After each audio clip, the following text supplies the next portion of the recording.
Do you ever look at your bank statement and wonder how your streaming bills quietly ballooned into a second rent payment? Between the $15 here and $20 there, it's easy to lose track of what you're actually watching versus what you're just paying for out of habit. After using Rocket Money to audit my own entertainment spending, I've found that a few specific features make a massive difference in reining in those costs. The first and most immediate tool is the recurring tab.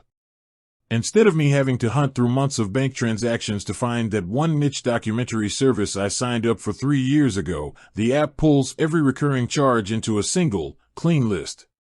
Seeing Netflix, Hulu, Disney Plus, and Paramount Plus stacked on top of each other with their exact monthly totals was the wake-up call moment for me. It totals your monthly and annual spend at the top, which turned my "it's just a few coffees" mindset into a "I'm spending $1,200 a year on TV" reality. The second feature is the cancellation concierge. For some streaming services, they make it notoriously difficult to find the cancel button, hiding it behind 4 pages of "Are you sure?" prompts. With the premium version, I just tap the service in the list and hit cancel for me.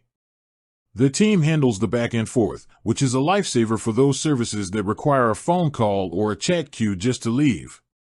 Third, I started using the payday view within that same recurring tab. This is great for cash flow because it shows exactly which subscriptions are going to hit before my next paycheck arrives.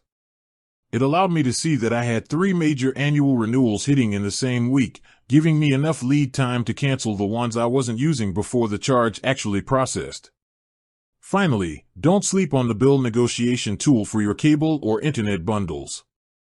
If you're getting your streaming through a provider like Xfinity or Spectrum, Rocket Money can actually negotiate that base bill down. I uploaded a photo of my bill, and they negotiated a lower rate on my behalf. They do take a percentage of the savings as a fee, but since it's money I was going to lose anyway, it felt like a win. With that said, thanks for watching, and until next time.